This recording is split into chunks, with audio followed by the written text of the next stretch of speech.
안녕하세요, 최일입니다. 오늘은 10월 26일입니다. 어제 이제 굉장히 큰 사건이 하나 있었습니다. 이건희 회장님이 돌아가셨었죠. 근데 사실상 준 사망 상태로 오랫동안 계셔서 그런지 실제 그 충격에 비해서 그렇게 많은 이야기가 나온 것 같지는 않습니다. 그래서 제가 이제 투자자로서의 얘기를 좀 하려고 하고, 그 다음에 한 개인의 삶, 행복에 대한 이야기도 좀 한번 해볼까 합니다. 그리고 뭐 제 입장에서는 어떻게든지 정리를 한번 해보고 싶기도 했고요. 그 이건희 회장님을 바라보면서 일단 그런 생각이 들어요. 아, 저분은 과연 행복했을까? 이런 것들이죠. 보통 우리는 이제 행복해지겠다라고 생각하는 것이 삶의 목표인 경우가 되게 많습니다. 근데 행복이라고 하는 것은 사람마다 다 달라서 돈이 많아서 행복한 사람도 있고, 그 다음에 이제 그래서 부자가 되려고 하는 거죠. 그리고 힘이 세서 행복한, 그래서 파워를 가지고 싶다라고 생각을 하는 그런 좀 정치적 지향적인 그런 사람들도 있고, 교수님 같은 사람들은 이제 명예를 좀 추구하는 분들이 좀 더 있죠. 그 다음에 이제 가족 간의 화목이 제일 중요하다고 생각하는 감정상 행복을 추구하는 사람들도 있고, 아주 놀라운 이제 그 종교단체에 계신 분들은 희생을 통해서 행복을 찾기도 합니다. 그래서 행복은 사람마다 좀 많이 다릅니다. 근데 자본주의 사회에서 제일 중요한 건 여하튼지 돈에 대한 얘기를 제일 많이 하죠. 그래서 대한민국의 최고 부자가 이제 사망했기 때문에 그 사건 자체가 되게 큰 충격을 좀 줄 수도 있고 큰 사건이기도 한 것 같아요. 근데 이제 이렇게 이제 보통 우리가 얘기를 할 때 제일 많이 얘기하는 건 그렇습니다. 처음에 돈이 많았다가 이렇게 돈이 줄어들면 별로 그건 재밌진 않죠. 그 다음에 돈이 없다가 이렇게 돈을 벌면 그건 아주 재밌는 일입니다. 그래서 어떤 그 과정이라고 얘기를 하는 것도 좀 필요하다는 거죠. 근데 제일 중요한 건 여하튼지 죽었을 때입니다. 죽었을 때. 그래서 뭐가 되든 모르겠지만 마지막에 해피엔딩이길 바라죠. 사람들은 마지막에 해피엔딩이길 바랍니다. 그래서 이제 어떻게 사느냐만큼이나 어떻게 죽느냐도 되게 중요하게 생각을 합니다. 그럼 뭐가 제일 중요하냐? 뭐가 제일 이제 과연 사람들은 죽음에 다다랐을 때 무엇을 갖고 이제 고민을 하는가라는 거죠. 그 셸리 케이건이라고 하는 교수님이 있습니다. 이분은 이제 죽음이란 무엇인가에 대해서 강의를 되게 오랫동안 했는데, 죽는다라는 생각을 한다면 과연 무엇이 소중하고 무엇이 소중하지 않은지를 찾을 수 있다는 겁니다. 그래서 돈이라고 하는 것은 과연 소중한가? 그렇지 않다는 거예요. 근데 돈은 소중하지 않은데 그럼 도대체 뭐가 소중하냐? 그래서 이분은 사랑하는 사람한테 선물해 줄 수 있어서 행복하다 뭐 이런 얘기도 하기도 하죠. 그래서 궁극적인 목표는 딱 4가지라는 겁니다. 사랑은 궁극적인 목표다. 그 다음에 우정도 궁극적인 가치죠. 그 다음에 성취도 궁극적인 가치고, 지식도 그 궁극적인 가치입니다. 그래서 무엇인가 남들이 모르는 무엇인가를 찾는 그 천문학자들도 행복한 거죠. 근데 여기서 제일 돈과 비슷한 것들이 이 성취라고 일컬어지는 것이 이제 행복이라는 거예요. 그럼 성취는 뭐냐라고 하면 뭐에서 무엇으로 이제 키우는 것들이죠. A에서 B로 키우는 겁니다. 그래서 이병철 회장에서 이제 받았던 이건희 회장은 2대 경영자입니다. 2대 경영자인 이건희 회장은 도대체 무엇을 성취를 했냐라고 하면 이렇게 성취한 거죠. 이병철 회장님 때까지 시가총액 1조였던 삼성그룹은 이건희 회장 때 한 400조까지 늘어납니다. 그러니까 한 400배 정도쯤 되는 성취를 했죠. 그 다음 매출액은 17조에서 314조 정도쯤 왔으니까 매출액은 20배가 늘었고, 더 놀라운 거는 매출액에 비해서 이익은 한 350배 가까이 늘었습니다. 그래서 이게 굉장히 큰 폭으로 늘었고, 시가총액 큰 폭도 늘었죠. 그 다음 직원 수는 한 4배 정도 늘었어요. 그래서 많은 직원을 쓰지 않고 굉장히 놀라운 매출, 그 다음에 그 놀라운 매출보다 더더더더 놀라운 이익을 보였고, 그래서 그 기업의 가치를 올릴 수 있었던 겁니다. 그러니까 성취는 400배를 한 거죠. 그럼 만약 이재용 회장도 행복하겠다라고 생각한다면 저 성취만큼 해야 되니까 400배 정도쯤 회사를 키운다고 생각한다면, 그러면 나는 물려받은 자산이 있지만 나는 그럼에도 불구하고 거의 창업자 심정으로 이렇게 회사를 키웠다라고 말을 할 수 있을 것 같아요. 그 다음 뭐 재미삼아 한번 제가 계산을 한번 찾아봤는데, 이병철 회장은 이건희 회장한테 이제 그 증여를 했고, 이건희 회장은 상속을 했고, 상속세로 한 150억 정도 좀 냈다고 얘기를 하더라고요. 그 다음에 그 이후에는 이제 이건희 회장은 상속세를 갖다가 이제 이재용 회장이 한 10조 정도 좀 내게 만들었으니까, 그 자체로 본다면 개인 혹은 가게 혹은 한 패밀리로 보자면 정말 어마어마한 일이 벌어진 겁니다. 물론 이 당시 상속세를 이렇게 되게 적게 냈던 거는 그 이병철 회장이 돌아가셨던 그 시점이 금융실명제도 있기 전이었기 때문에 뭔가 빼돌릴 수 있는 그런 여러 가지 방법들이 존재를 했기 때문이죠. 그래서 아무튼 그 개인적인 성취, 그 다음에 이제 이런 부분들은 되게 놀라운 것 같아요. 자, 그런데 그러면 과연 이제 지식, 그러니까 사랑, 우정, 그 다음에 그 지식이라고 하는 부분들은 행복했을까? 뭐 지식은 유추해 볼 수 있습니다. 다른 어떤 삼성그룹에 있는 사람들보다도 그 반도체에 대한 이해도 이런 것들이 현장 지식 같은 것들이 되게 높았었고, 그 다음에 업에 대한 개념 이런 것들이 되게 높았기 때문에 지식과 성취는 좀 되게 크게 이제 우리가 줄 수 있을 것 같아요. 뭐 사랑 이건 뭐 잘 모르겠고, 그 다음에 이제 어떤 그 우정 같은 것들도 있을 건데, 저는 여기서 이제 우리가 어떤 기업에 투자를 해야 되냐라고 하니까 뭔가 지향점 같은 부분들에 대한 이야기를 조금 한번 해보고 싶습니다. 스티브 잡스가 한때 어렸을 때, 스티브 잡스가 어렸다는 말이 한 20대 정도 됐을 때 이병철 회장을 만나러 갔다고 얘기를 해요. 그리고 좀 놀라운 질문을 했다고 합니다. 그 이병철 회장님한테 이렇게 질문했다고 그래요. 경영자로서 절대 놓치지 말아야 될 것이 무엇입니까? 라고 얘기를 했답니다. 그때 이병철 회장이 당신이 만든 제품이 인류에 기여하는가를 고민해 보라 라고 얘기를 했다고 얘기를 합니다. 그래서 그런 놀라운 이제 철학 같은 걸 듣고 싶었던 것 같아요. 근데 이제 스티브 잡스는 그런 얘기도 되게 많이 그 이후 이제 그 사망 직전에 이런 얘기를 했죠. 나는 소크라테스랑 오후를 보낼 수 있으면 나의 모든 기술을 주겠다라고 얘기한 적이 있어요. 그러니까 스티브 잡스가 생각할 땐 그런 것 같아요. 돈은 nothing이죠. 돈은 아무것도 아니죠. 돈보다 더 중요한 거는 애플이 갖고 있는 기술이었습니다. 근데 애플이 갖고 있는 기술보다 더 무서운 건 뭔가 하면 애플이 갖고 있는 그 어떤 철학적인 방향인 거죠. 그 철학적인 방향을 줄 수 있는 것이 결국은 소크라테스와의 만남이라고 하는 것으로 상징되지 않았을까. 그러니까 스티브 잡스는 결국은 내 기술이 가져가야 될 방향성이 뭡니까? 라고 하는 그런 부분들에 대한 얘기를 했던 것 같아요. 철학 같은 거에 대한 얘기를 했던 거죠. 근데 여기서 이제 되게 재밌는 것이 삼성과 애플의 차이인데, 우리는 이제 참 놀랍게도 삼성이 어마어마한 성과를 거두긴 했지만, 그럼에도 불구하고 지금 현재 시점에서 본다면 애플보다 약간 뒤처져 있는 그런 상태입니다. 삼성은 도대체 왜 성공을 했고, 근데 왜 어느 수준에서 이제 멈췄었는가에 대한 생각을 한번 해보면, 삼성은 퀄리티에 대한 얘기를 사실상 우리나라에서 처음 한 기업이 아닌가 하는 생각이 들어요. 삼성에서 제일 기억나는 것 중에 하나는 저는 애니콜 광고였습니다. 애니콜 광고는 맨 마지막에 항상 나왔던 것이 있어요. 한국 지형에 강하다 애니콜이 나왔죠. anytime, anywhere 에서 콜이 가능한. 그래서 휴대폰이 반드시 터졌던 것이 삼성에서 만든 애니콜이었습니다. 그래서 그 삼성에서 만든 애니콜은 휴대폰이 이제 고장도 잘 나지 않았고, 그리고 잘 부서지지도 않았고, 그 다음에 언제 어디서나 잘 터졌었던 거죠. 삼성은 이 퀄리티의 중심적인 경영을 하기 위해서 굉장히 애썼고, 그것이 그 유명한 프랑크푸르트 선언이었습니다. 퀀터티를 버리고 퀄리티로 가게 된 부분들이죠. 퀄리티를 가게 됐고, 그래서 처음에는 이제 삼성의 애니콜은 퀄리티를 굉장히 집중하는 그런 회사였습니다. 그런 삼성전자가 그 다음에는 디자인에 대한 집중을 하기 시작하죠. 어떤 것이 더 이쁠까? 그래서 디자인을 하고, 그 다음에 그 디자인에 걸맞는 제품들을 만들어지는 라인업들이 나오기 시작했습니다. LG전자도 그런 것들을 만들었고, 삼성도 만들었죠. 그 다음 그 이후 이제 이건희 회장이 원했던 거는 브랜드였습니다. 삼성 자체가 신뢰 포지셔닝을 할 수 있어야 된다. 그래서 퀄리티, 디자인, 브랜드로 갖고, 현재는 삼성은 그 정도쯤을 다 이룬 것 같아요. 퀄리티도, 디자인도, 브랜드도 아주 좋은 제품이 되는 거죠. 근데 그럼에도 불구하고 이제 그 투자자 입장에서 생각을 한다면, 그 애플의 이제 그 벽을 넘지를 못했는데, 애플은 이 스티브 잡스가 어떤 철학을 갖고 있었죠. 그 철학을 갖고 있었고, 이병철 회장한테 물어본 적도 있었는데, 이렇게 왔던 것 같아요. 품질 너머엔 도대체 뭐가 있었을까? 품질 너머엔 도대체 뭐가 있었을까? 이거는, 제가 여기 밑에다가 뭘 안 달았네요. 그래서 이거는 테드에서 본 조셉 파인이라고 하는 분이 쓴 건데, 그분이 뭐라고 얘기를 했는가 하면, What consumer want, 그래서 소비자들은 과연 무엇을 원하는가에 대한 얘기를 하면서 이런 얘기를 했어요. 1차 산업, 2차 산업, 3차 산업, 4차 산업이라고 하는 것이 있는데, 1차 산업은 우리가 말하는 이제 일반적인 농업, 어업, 이런 부분들입니다. 거기서는 제일 중요한 이코노미 아웃풋이 이제 커머더티죠. 커머더티고, 커머더티에서 제일 중요한 거는 supply available, 그것이 공급 가능한가라는 겁니다.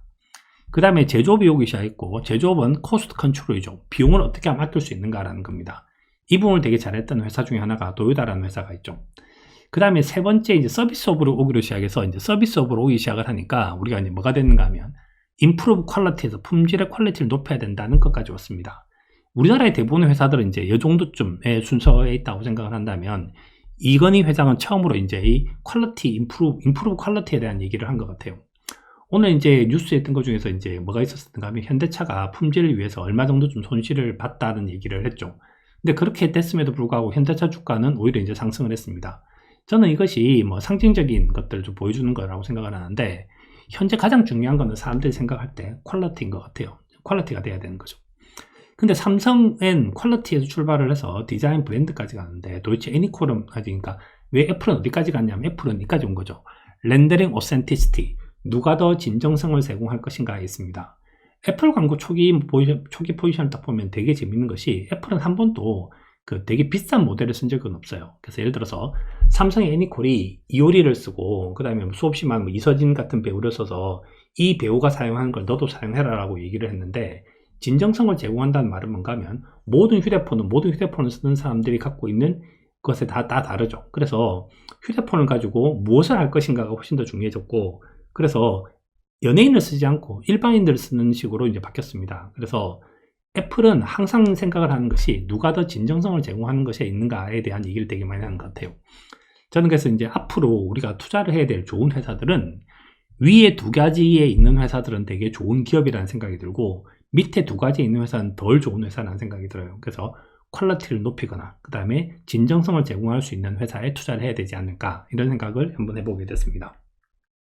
이걸 되게 잘하는 회사가 뭐 이제 지금 이제 미국에서 이제 아주 잘 나가고 있는, 그래서 뭐 넷플릭스도 이런 걸 되게 잘하는 그런 회사들이고, 그 다음 애플, 뭐 아마존, 뭐 그 다음 구글, 이런 회사들은 다 이런 부분들, 페이스북 이런 회사들은 다 저런 진정성을 제공하는 것과 관련된 제품들을 만들려고 애를 쓰고 있지 않나, 이런 생각이 듭니다. 자, 그런데 이제 뭐가 좀 문제였을까, 이런 생각을 한번 해본다면, 전 이건희 회장이 행복했을까라는 부분에서 좀 되게 안타깝다고 생각하는 부분이 이게 있었어요. 자, 첫 번째 놀라운 공은 1차 산업혁명이라고 얘기를 하는 건 이제 영국에서 시작돼서 석탄, 철강, 직물 이런 걸 만들었습니다. 2차는 미국이라든지 일본, 독일에서 있었었고, 3차 산업혁명은 드디어 이제 여기 한국이 포지셔닝을 했죠. 그래서 이건희 회장이 처음으로 소니를 제일 처음 이긴 회사는 아이리버가 이제 이기기 시작했지만, 하여튼 소니를 이기기 시작했고, 그게 되게 놀라운 회사가 만들어졌습니다. 그래서 미국과 한국이 3차전에 포지셔닝 하고 있고, 4차는 현재 미국 말고 또 다른 나라가 도대체 누가 될지 잘 모르는 상황이고, 미국은 확실히 4차 혁명을 이끌는 그런 회사가, 그런 나라가 될 것 같아요. 자, 여하튼 이제 여기에 이제 이름을 쓰는데 이건희 회장이 되게 기여를 많이 했다라는 생각이 드는데, 시대를 맞드는 천재들이 있습니다. 그래서 1780년대 영국에서는 루나 소사이어티가 있었고, 이 루나 소사이어티는 에라스무스 다윈이라고 하는 분이 만들었다고 얘기해요. 그래서 이분이 누군가 하면 찰스 다윈의 할아버지죠. 찰스 다윈의 할아버지가 이제 항상 이 보름달이 뜰 무렵에 만나서 사람들끼리 대화를 나눴었는데, 그때 대화를 같이 나눴던 사람이 제임스 와트 1736년생이고, 그 다음에 매슈 볼튼, 천재죠. 제가 되게 여러 번 얘기하는 매슈 볼튼이 있고, 그 다음에 이제 도자기의 웨지 우드, 이런 사람들끼리 모여서 이제 어느 팀을 만들었다고 해요. 그래서 이들끼리 우정을 나눴겠죠. 2차 산업 미국에서는 밴더벨트, 록펠러, 카네기, JP 모건, 그 다음에 포드까지 수없이 많은 천재들이 이제 있었고, 정치권에서도 되게 놀라운 링컨 대통령 이런 분들이 있었습니다. 그 다음에 이제 이게 일본으로 왔을 때 일본은 누가 있었는가 하면 파나소닉의 마시다 고노스테케가 있었고, 혼다의 혼다 소이치로가 있었고, 그 다음에 이제 워크맨을 만든 소니의 모리타 아키오, 이런 사람들이 쭉 포지션에 있었죠. 그래서 일본에서도 어마어마하게 많은 천재들이 한꺼번에 쭉 시대를 만들어 갔었습니다. 한국은 누가 있었냐? 한국은 이제 정주영 회장이 1915년생, 이병철 회장이 1910년생, 그 다음에 이제 구인회, LG그룹을 만든 구인회 회장이 이제 1907년생, 롯데 얼마 전에 작고하신 신격호 회장이 1922년생, 그 다음에 현재 대한항공을 만든 조중훈 회장이 1920년생, 이분들이 있었고, 그 다음에 김우중 회장이 여기서 약간 이제 좀 어렸던 그런 이제 1세대 경제자가 있었습니다. 근데 이건희 회장은 1942년생이었으니까, 뭔가 좀 애매했을 것 같아요. 그래서 만약에 김우중 회장이 오랫동안 살아계시고 했었으면 좀 되게 이제 좋은 친구 사이가 됐었고, 서로 경쟁 상태도 만들면서 하지 않았을까. 그래서 이건희 회장은 저는 이제 우정을 나눌 만한 사람들이 그렇게 많지는 않았다는 생각이 들어요. 그래서 직원들하고 얘기를 하는 거하고 또 친구들하고 얘기하고 좀 되게 다른 레벨들이니까 그런 부분은 좀 부족하지 않았을까, 이런 생각이 듭니다. 그래서 이제 좀 그분이 좀 저는 이제 외로웠지 않았을까 하는 생각을 좀 해보긴 했었어요. 그럼 여하튼 이분은 어마어마하게 놀라운 성과를 내셨기 때문에 이건희 회장에 대해서는 이제 책을 한번 읽어볼 필요가 있다는 생각이 들어요. 근데 이런 놀라운 사람들이 책을 남겨놓지 않습니다. 근데 이건희 회장은 이제 프랑크푸르트 선언을 하고 난 다음에 이런 책을 만들었어요. 삼성인의 영원한 책을 만들었고, 나의 꿈 세계 인류라는 걸 만들었습니다. 그래서 끊임없이 삼성그룹에 있는 40만 명이 되는 사람들한테 계속적으로 교육을 했던 그런 자료고, 신입사원들을 교육하는데 지금도 쓰고 있다라고 얘기를 하더군요. 근데 요즘에 이제 이건희 회장이 이제 그때 이상한 비디오 사건이 한번 터지고 난 다음에 삼성그룹에 입사한 친구들이 이 책을 다 버린다고 얘기를 하더라고요. 그래서 제가 되게 안타까워하면서 이걸 이제 헌책방에서 이제 제가 구해봤는데, 저는 이제 한 번 정도쯤 이분이 이제 기업가로서, 엔트리프리너로서 어떤 생각을 했을까를 한번 봤으면 좋겠다는 생각이 좀 들기도 합니다.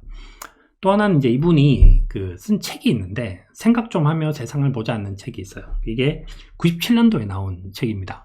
그래서 IMF 즈음에 나온 책인데, 이 책에도 되게 많은 내용들이 좀 담겨 있습니다. 지금 절판돼서 책을 좀 구하기가 쉽진 않은데, 그래서 한번 저는 이제 이건희 회장이 사망했으니까 다시 책을 한번 누군가가 한번 이제 복원하지 않을까 이런 생각도 듭니다. 그 중에서 이제 제가 투자자로서 제일 좀 적합한 여러 가지 얘기 중에서 하나를 딱 끄집어낸다면 저는 이게 있었어요. 분모 경영에서 분자 경영으로 가야 된다는 얘기를 합니다. 기업을 경영을 하는 것은 결국은 코스트분의 레버뉴라고 얘기를 하는 거죠. 그래서 코스트를 줄이는 경영, 이것을 분모 경영이라고 하고, 레버뉴를 늘리는 경영, 이걸 분자 경영이라고 얘기를 이분은 합니다. 그래서 분자, 분모 경영이 있는데, 비용을 줄이는 것은 잘 알지 않습니까? 코스트 컨트롤하는 거 잘 알지 않습니까? 잘 알기 때문에 분모를 키운다라고 얘기를 하는 것은 좀 나름대로 좀 괜찮은 방법이지만, 이건 상당히 좀 소극적인 경영 방법이다라는 얘기를 해요. 대신 레버뉴를 키우는 것인데, 레버뉴를 키우는 것은 불확실성이 크고 시간이 많이 걸린다. 투자를 늘린다, 매출을 늘린다고 해서 과연 그것이 효과가 날지도 불확실하다. 그래서 분자 경영을 대부분의 기업들은 잘 하지 않는다라는 얘기를 하십니다. 그리고 미국의 실리콘밸리를 갔더니 그 사람들은 어마어마한 투자를 하더라. 왜 투자를 하는가 하면 100건 중에서 딱 2건, 3건 정도쯤이 성공을 한다 하더라도 성공을 하면 수백 배 내지 수천 배 정도 되는 이익을 한꺼번에 얻을 수 있다. 그래서 우리는 분자 경영을 해야 된다라는 얘기를 합니다. 저는 우리나라에서 굉장히 많은 사건들이 터지는 이유는 뭐가 있는가 하면 절대 손해보지 않겠다라는 생각을 좀 하는 것이 좀 강하지 않을까 하는 생각이 들어요. 그래서 정말 좋아하는 원금 보장이 됩니까? 라는 그 말. 그 다음에 배당에 대한 이제 집착, 그 다음에 이자에 대한 집착, 이런 부분들이 좀 강하지 않을까 하는 생각이 듭니다. 그래서 분모 경영이 아니라 분자 경영을 해야 된다. 우리가 앞으로 이제 기업들을 볼 때도 분자 경영을 하는 기업들을 좀 봐야 되지 않을까 이런 생각을 좀 해보게 됩니다. 자, 오늘 뭐 주저리 좀 이야기를 한번 해보게 되는데, 한 사람의 삶을 되게 총체적으로 좀 이제 짧은 시간 내에 보는 데는 좀 되게 많은 문제가 있다고 생각을 하는데, 저는 이제 이건희 회장의 공과를 떠나서 기업가로서 이건희 회장이 어떤 철학을 갖고 있었는가에 대해서는 한번 우리가 좀 공부를 해볼 만하지 않을까라는 생각이 듭니다. 그래서 어떤 철학을 갖고 있는 경영자였기에 이 정도 좀 놀라운 성과를 냈을까를 생각을 해본다면, 우리가 어떠한 경영 철학을 갖고 있는 사람들을 우리가 픽을 해야 될 거냐, 선택을 해야 될 건가에 대해서도 생각을 한번 해볼 수 있어서가 아닐까라는 생각이 듭니다. 오늘은 일단 여기까지 하도록 하겠습니다. 네, 감사합니다.